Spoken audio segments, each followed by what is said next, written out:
Hey there! I'm going to show you how easy it is to switch to the new Netlify Database primitive by working locally on your machine.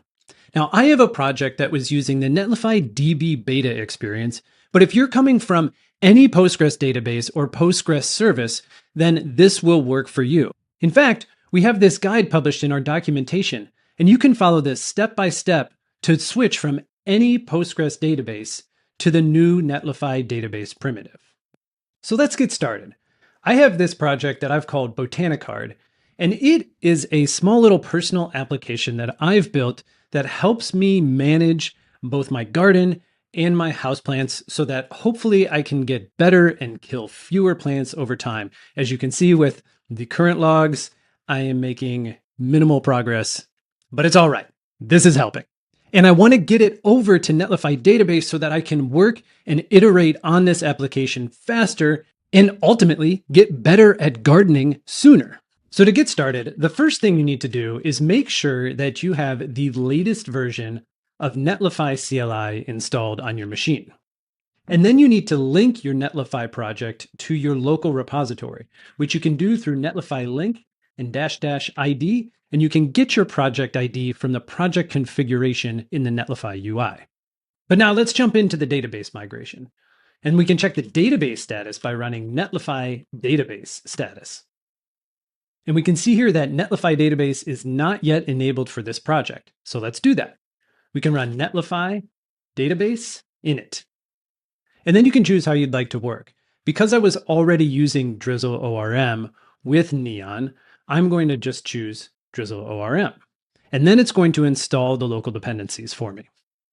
It's going to ask to overwrite the existing Drizzle configuration file, and I'm going to say yes, just so we can see how it changed.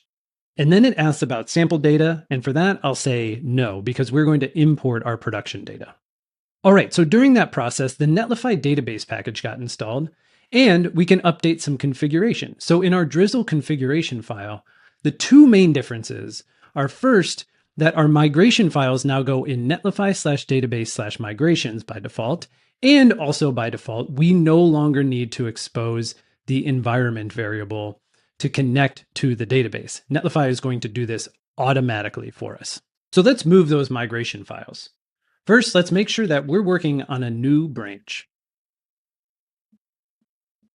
So let's make a new directory at Netlify/database, and then let's move our Drizzle directory in there and rename it to migrations. Okay, now we can look at our changes and let's commit them. We'll push up to GitHub and open a pull request. All right, so it looks like that build completed successfully, and we can check and see if the database was automatically provisioned for us. So let's go back to the command line and run Netlify database status again. Okay, now this is representative of our production database, and we can see that migrations are still pending. But what we can do is we can check the status of our preview database by running Netlify database status, and then branch can match the name of our branch. And there we go. In this case, I still have Netlify database enabled, but it shows that my migrations have applied. And we can see this take effect in the UI as well. Let's hop over there. Okay, so from my Netlify admin UI, I can come down to database, and now I see that I have two database branches. I have production, and I have this migrate to Netlify database. And if I go to production, I'll see that I have no tables yet. And that's because no migrations have been run in production. However, in our branch, we should have the schema and the structure that matches what I already had in my project, and that's because those migrations were applied automatically. Let's hop over to the deploy log. Okay, so here's the log for our successful deploy that ran when we opened this pull request, and we can see it shows us that 5 migrations have been applied. Now, here's the really cool thing. Let's open our deploy preview. Okay, and notice that we still have data here, and that's because I haven't changed any of the application level logic in my code. My code right now is still pointed to the Neon database, not the new Netlify database. So right now, what we can do is we can merge our code into our main branch to kick off a new production build, but nothing will actually change on the application except that our migrations will run in our database. But this is all going to happen behind the scenes because our production application is still using the Neon database that I was previously using. So I'm going to merge that pull request into production. Okay, that production deploy is now complete, and we can see migrations applied in this build as well. So let's come back over to database. And now if I open my production branch, I have tables here. So I have a database ready to go. I'm just not using it yet. So let's do that next. We're going to jump back over to the command line. First, let's update our local copy of our repository from main. And then let's check out a new branch, and we'll call it Migrate to Netlify Database Phase 2. And here's where we change the application logic. So let's open our code. Now, since I'm coming from the Netlify DB extension, this process is super simple. I can come to db/index, and we can simplify this file pretty significantly. Let's take a look at what changed. Okay, we can see this is now much, much simpler. And the main thing to notice here is that, again, we don't have to specify an environment variable. Netlify is going to figure it out, pick this up automatically, and it's just going to work in production and in your branch deploys and deploy previews. We can commit again. Push, push, and create another pull request. Okay, that build passed, but I had to fix something first. So I did end up having to export from schema because of the way I was importing throughout the rest of my application. But regardless, let's jump back to the deploy log and open that deploy preview. Now here, look at this. I have no data in my application. And that's a good sign because that means that we're very likely looking for data coming from the new Netlify database, and we haven't put any data in that database yet. So that's what we have to do next. First thing we need is the connection string from the existing production database. So for me, in Neon, I can come to the dashboard for this project, click connect, and then I can copy the connection string here. And then back in my command line, I'm going to export an environment variable, source database URL, and I will set it to that value. Okay, and now let's run Netlify database status, and we'll point to our existing branch. And notice when we do it, we get a slightly obscured connection URL up here. We can get the full URL if we add show credentials to the end of that command. So I'm going to do that first. And now I'm going to export preview database URL after I have copied that connection string for my preview branch. And I'm going to paste that and save that in here. Okay, and now this is the next command I'm going to run. What we're going to do is we're going to dump the data without the Drizzle schema, which holds the migrations table, from our production level database.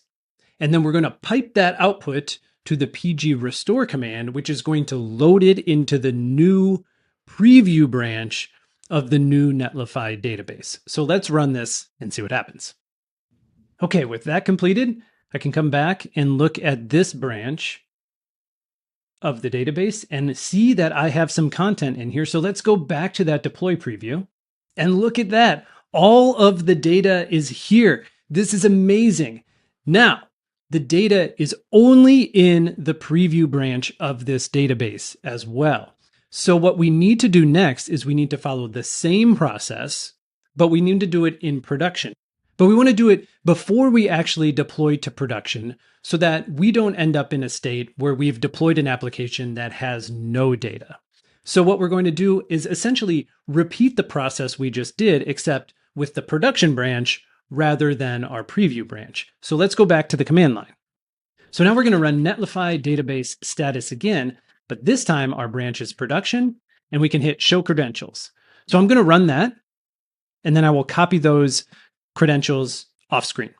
And now that I have those, I can export production database URL and I'm going to paste that value in here off screen. And now we run essentially the same command as we had before, except we change preview database URL to production database URL. So let's run that now.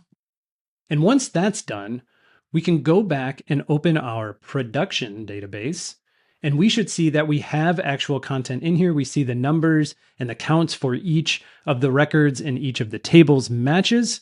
And so I feel fairly confident that we're now ready to merge our preview branch to production, which will then mean that we're using this new updated database.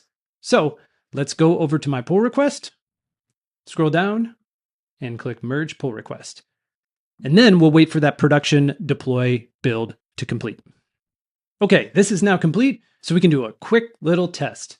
Let's go back to my production application. We can refresh the page. And just to make a change that will be easy to detect, let's go to houseplants where I don't have much content yet. And I can type in a new houseplant. We're going to create it. And if I go over to Neon and I refresh, I still only have the one record in houseplants. So let's take a look at our Netlify UI. Go to database, come down to production. Let's look in houseplants. We have 2 and we have Monstera in place. So there we go. We have effectively migrated from our Netlify DB Beta experience to the new Netlify Database primitive. And I'm super excited about this because all of the workflows are just built in by default. So now I make changes through any agent or through Netlify's agent runners. And if they change the schema of my database, all the migrations just instantly get applied. I can test them in an isolated environment that feels very safe. And then if I like them and I'm ready to go, I can merge them to production. And again, the migrations get automatically run. I have zero downtime and I can continue to build faster than I ever have before. So if your application is using a Postgres database, you can see how simple it is to switch from your existing database infrastructure to one that is baked into the platform that you're already using, into preview workflows that you're already following. So I hope that you'll check out Netlify Database. I hope you found this helpful, and I'll see you next time.